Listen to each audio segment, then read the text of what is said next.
नमस्कार मंडळी, मी रोहित बापट. माझ्या यूट्यूब चॅनलवर तुम्हा सगळ्यांचं स्वागत. मित्रांनो, आज 10 मार्च, तुमचे माझे सगळ्यांचे लाडके मंगेश पाडगावकर यांचा आज जन्मदिन.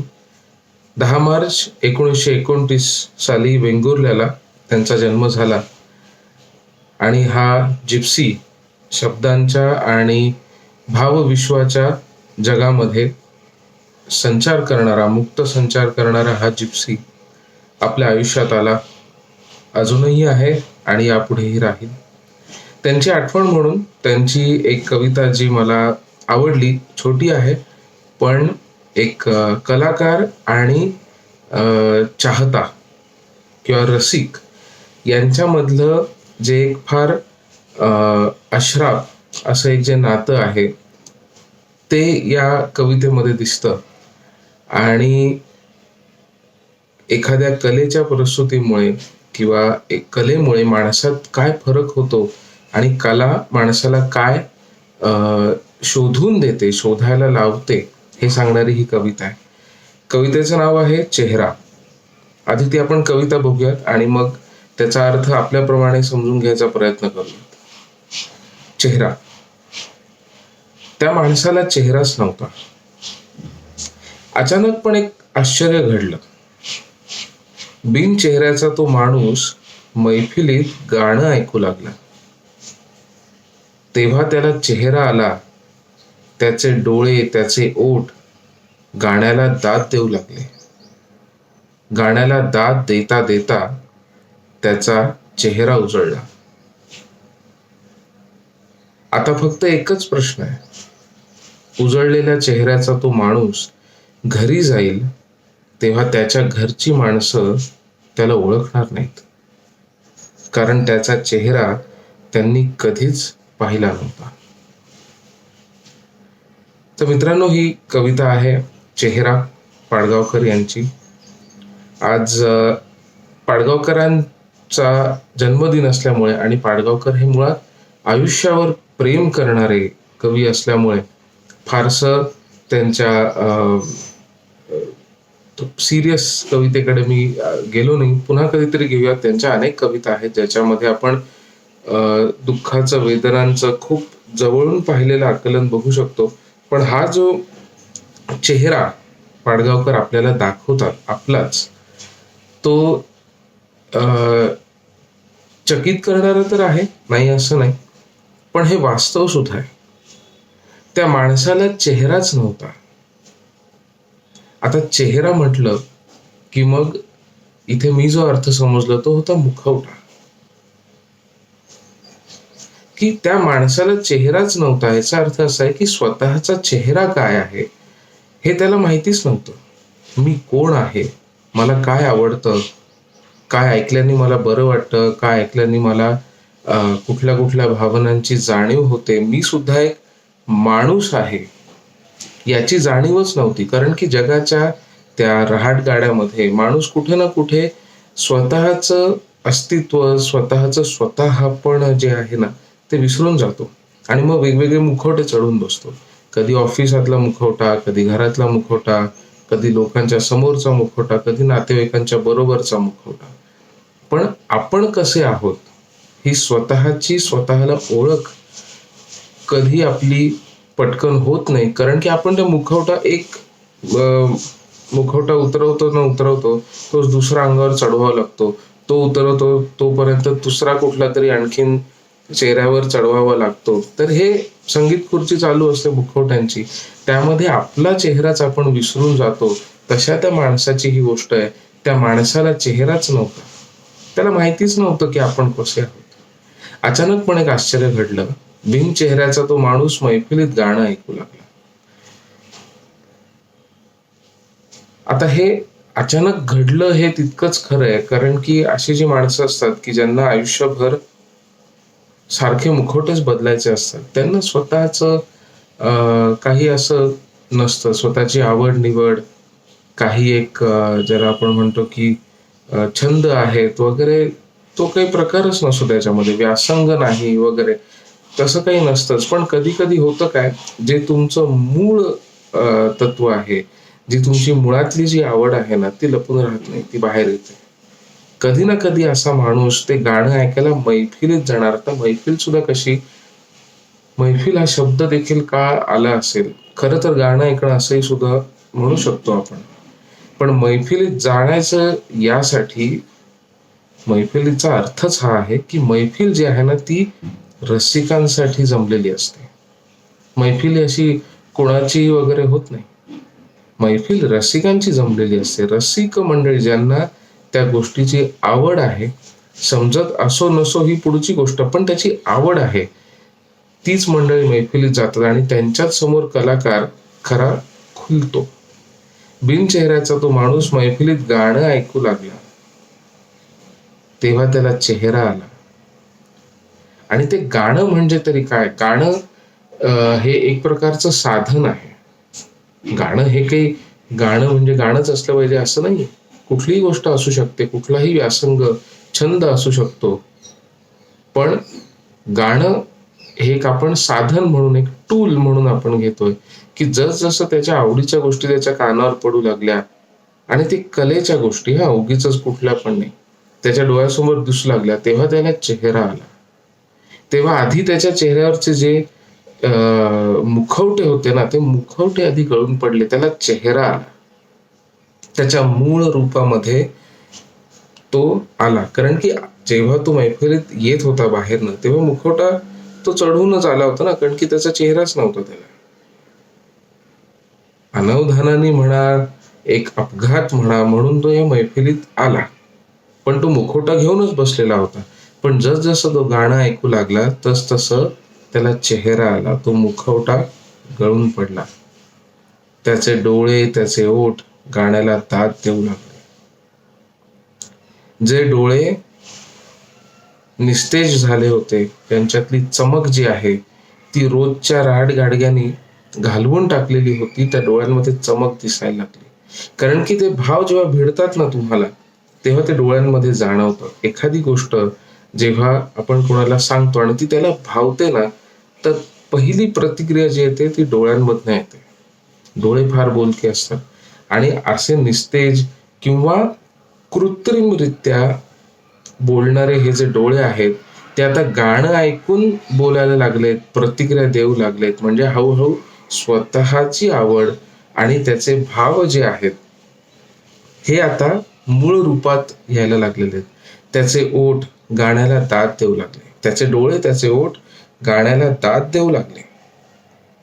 म्हणजे आता हे फक्त ऐकणं राहिलेलं नाही, आता हे हळूहळू स्वतःला शोधणं आणि आपल्याला काय आवडतंय काय नाही. एखादं बाळ कसं असतं ना, बाळाला तुम्ही 4-5 गोष्टी जर दिल्यात खेळायला, ते बघतं आणि त्यातलं जे आवडतंय ना आपल्याला तेवढंच फक्त उचलतं.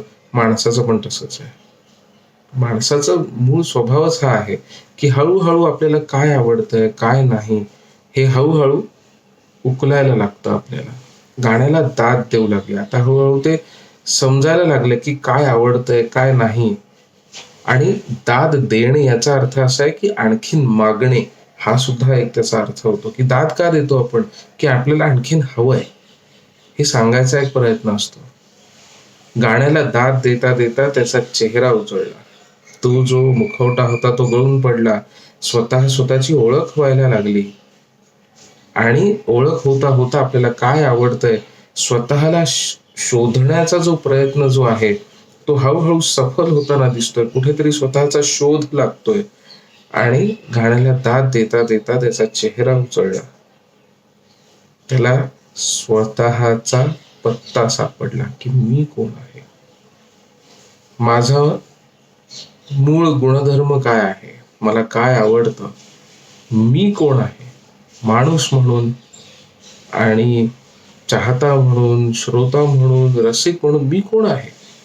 आजूबाजूला जगताना मी काय फक्त काम करणारा कोणी माणूस आहे का, फक्त अमुकच आहे का तमुकच आहे, पण याच्याही पलीकडे जाऊन मी कोणीतरी आहे.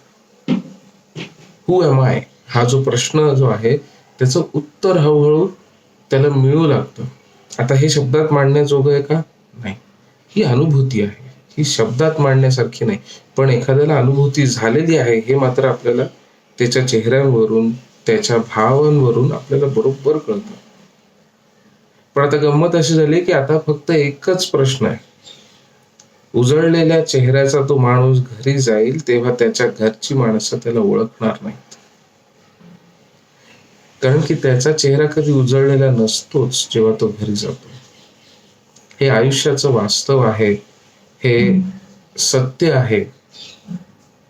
काम करून धगून थकून भागून घरी जेव्हा येतो माणूस, सगळ्या जगाच्या सगळ्या कटकटी म्हणा, करणं ज्या गोष्टी भाग आहेत, कधी कधी नको त्या गोष्टी करायला लागतात, आवड निवड सगळी बाजूला ठेवून केवळ तुमचं काम करावं लागतं, कधी कधी बळजबरीने करावं लागतं.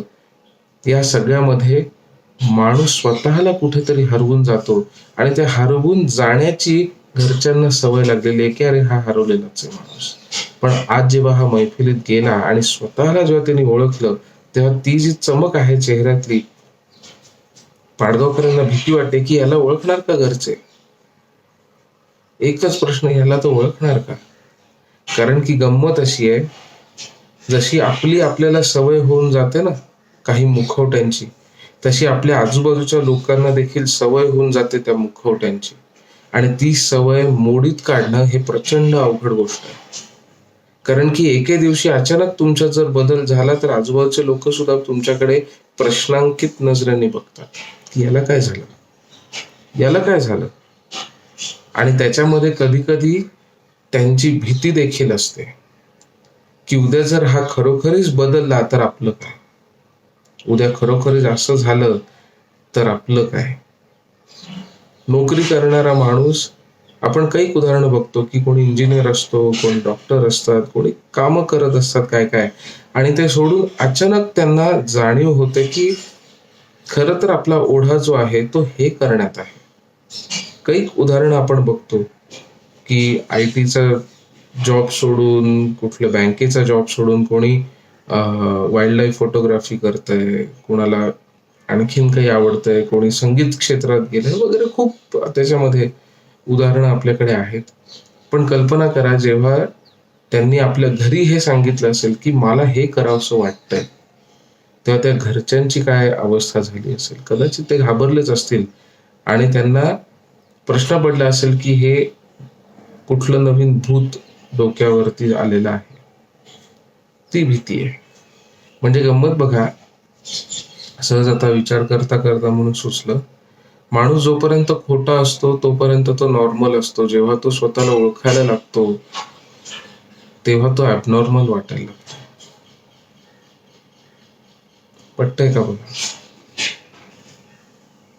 हे खोटं खोटं वागणं जे आहे, परिचयाचं वागणं जे आहे, मुद्दामून केलेलं जे वागणं आहे, किंवा कदाचित जगण्यासाठी, समाजात राहण्यासाठी म्हणून काही करायच्या म्हणून गोष्टी असतात त्या करत असतो, तेव्हा आपण व्यवस्थित असतो. पण जेव्हा आपल्याला आपल्या आवडीची गोष्ट सापडते, मी कोण आहे, जेव्हा या प्रश्नाचं उत्तर माणसाला मिळतं तेव्हा तो स्वयंप्रकाशित प्रबुद्ध होतो, तो बुद्ध होतो. दुसरं काय.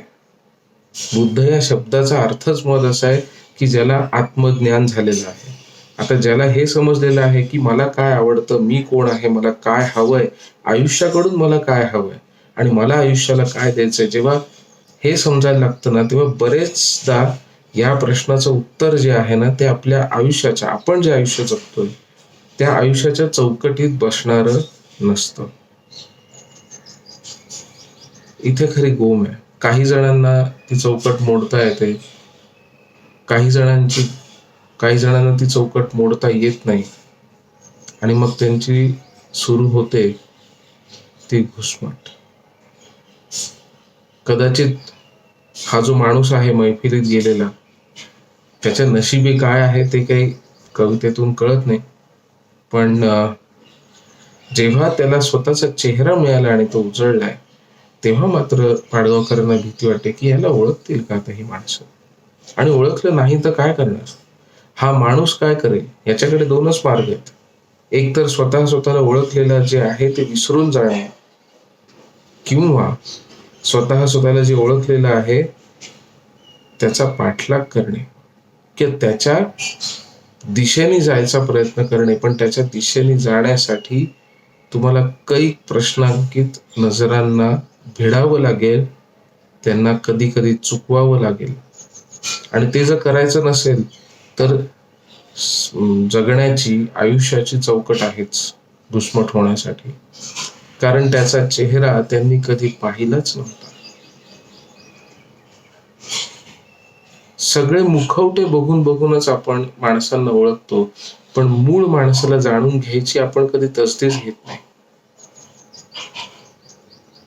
मूळ माणसाला जाणून घ्यायची तसदीच कधी आपण घेत नाही. आणि ते जेव्हा जाणून घ्यायचा प्रयत्न करतो तेव्हा आपल्याला वाटतं की हा माणूस आपण ओळखतच नाही. या माणसाला आपण या माणसालाच ओळखत नाही. आपल्या आजूबाजूला कैक मंडळी अशी असतात की जी दिसताना बरोबर वेगळी दिसतात, नोकरी करत असताना, कॉलेजमध्ये, शाळेमध्ये, पण कधी कधी ती आतून मनातून खूप भावुक असतात. कधी कोणी उत्तम चित्रकार असतो, काय माहिती, सांगता येत नाही. तेव्हा आपण अरेच्या मला माहितीच नव्हतं तू असं आहेस. माहित नव्हतं याचा अर्थ दरवेळी असा नाहीये की त्यांनी सांगितलं नाही. कधी कधी असाही अर्थ असतो की तुम्ही त्या माणसाचा हाही चेहरा असू शकतो याची कधी कल्पनाच केलेली नव्हती, कारण की आपण जे मुखवटे बघतो त्यालाच आपण सत्य मानायला लागलेलो आहे. आणि म्हणून हा चेहरा कवितेचं जे नाव आहे, शीर्षक. तर मित्रहो, ही होती मंगेश पाडगावकर यांची कविता चेहरा, आणि त्याचं एक स्वैर रसग्रहण जे मला सुचलं, भावलं, ते मी तुमच्यासमोर मांडण्याचा प्रयत्न केला. कुठे ना कुठे एका कलाकाराची देखील इथे कैफियत आहे आणि एका माणसाची देखील आहे. कलाकार पण माणूसच असतो शेवटी. तो काही आभाळातनं पडलेला नसतो, माणूसच असतो, तुमच्या माझ्यासारखा सामान्य माणूस. फक्त त्याच्याकडे काही गोष्टींकडे बघण्याची वेगळी नजर असते, इतकंच, बाकी काही नाही. तर पुन्हा एकदा माझ्याकडून आणि आपल्या या चॅनलकडून मंगेश पाडगावकर यांना जन्मदिनानिमित्त त्रिवार वंदन. आमचं आयुष्य शब्दांनी आणि तुमच्या भावविश्वांनी समृद्ध केलं याबद्दल तुमचे खूप खूप आभार पाडगावकरजी. धन्यवाद. आणि हो, रसग्रहण जर आवडलं असेल तर लाईक करा, शेअर देखील करा. आणि जर पहिल्यांदाच हा व्हिडिओ बघत असाल तर माझ्या चॅनलला एकदा भेट द्या. कवितांवरती, पुस्तकांवरती मी अनेक व्हिडिओज आतापर्यंत अपलोड केलेले आहेत. कुठले आवडत असतील तर मला कळवा. तुमच्या काही सजेशन्स असतील, सूचना असतील तर त्याही मला व्हिडिओच्या कमेंट्समध्ये कळवत जा. मी वाचायचा आणि त्यानुसार काही गोष्टी करण्याचा नक्की प्रयत्न करेन. पुन्हा भेटूयात पुढच्या कुठली तरी कविता घेऊन किंवा पुस्तक घेऊन, कुठली तरी कथा घेऊन, माहित नाही. तोपर्यंत धन्यवाद.